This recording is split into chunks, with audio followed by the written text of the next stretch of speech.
अधिक मास म्हणजेच पुरुषोत्तम महिना हा भगवान श्रीकृष्ण यांना समर्पित मानला जातो. या महिन्यात अनेक लोक 33 दिवे लावतात, 33 अनारसे अर्पण करतात किंवा 33 वस्तूंचे दान देखील करतात. पण तुम्ही कधी विचार केला आहे का, या 33 आकड्यांचे रहस्य नेमके काय आहे? हिंदू धर्मशास्त्रानुसार 33 कोटी देवतांचा उल्लेख आढळतो. येथे कोटी म्हणजे करोड नव्हे, तर प्रकार किंवा शक्ती असा अर्थ घेतला जातो. म्हणजेच 33 प्रमुख देवी शक्तींचे प्रतीक म्हणून हा आकडा अत्यंत पवित्र मानला जातो. अधिक मासात 33 दिवे लावण्यामागे एक सुंदर भावना आहे.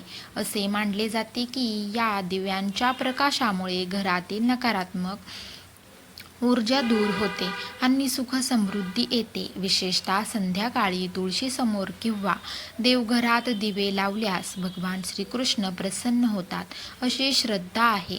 काही ठिकाणी महिलांनी 33 अनारसे किंवा 33 गोड पदार्थ अर्पण करण्याची परंपरा आहे.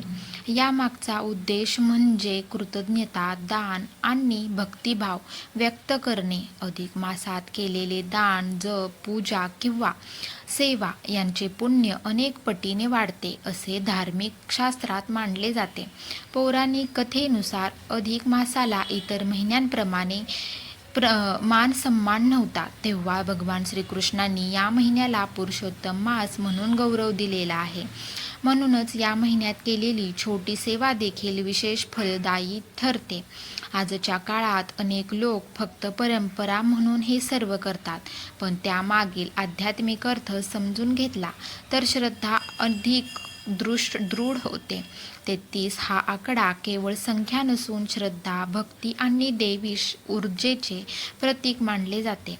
जर तुम्हालाही घरात सकारात्मक शांती आणि भगवान श्रीकृष्णाची कृपा हवी असेल तर अधिक मासात भक्तिभावाने दिवा लावा, नामस्मरण करा आणि इतरांना मदत करा.